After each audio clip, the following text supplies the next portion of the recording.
বাণিজ্য মন্ত্রণালয় TCB truck sell কার্যক্রম শুরু হয়েছে। প্রতিদিন 720 ট্রাকে বিক্রি হবে পণ্য। ঈদুল আজহা উপলক্ষে, ঈদুল আজহা 26 উপলক্ষে সারা দেশে গতকাল থেকে ভ্রাম্যমাণ ট্রাকে টিসিবির পণ্য বিক্রয় কার্যক্রম শুরু হয়েছে। বাণিজ্য মন্ত্রী খন্দকার আব্দুল মুক্তাদির এটা উদ্বোধন করেছেন। আগে টিসিবির যে কার্ড ছিল তারা পণ্য পাবেন এবং এখনকার ট্রাকে যে কেউ আসলে পণ্য কিনতে পারবেন, এর বাইরেও। আর সংখ্যাটা একটু খেয়াল করি, 720টা ট্রাক।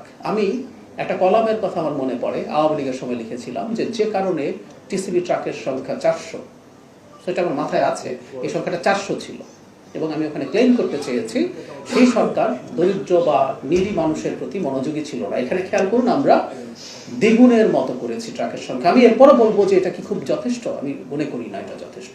আমরা ইনশাআল্লাহ এই সংখ্যা বাড়াতে থাকবো, কারণ এই সরকারের খুব গুরুত্বপূর্ণ একটা ফ্ল্যাগশিপ চিন্তা যদি বলি, আমাদের প্রধানমন্ত্রীর প্রধান চিন্তা হচ্ছে অ্যাজ মাচ অ্যাজ ওয়েলফেয়ার নিশ্চিত করা। আমরা ফ্যামিলি কার্ড, কৃষক কার্ড এরকম এগুলোর মাধ্যমে ওয়েলফেয়ার করতে চাইছি। সো আমরা টিসিবি ট্রাকের সংখ্যা প্রায় দ্বিগুণ করেছি, এটা আরো বাড়বে ইনশাআল্লাহ।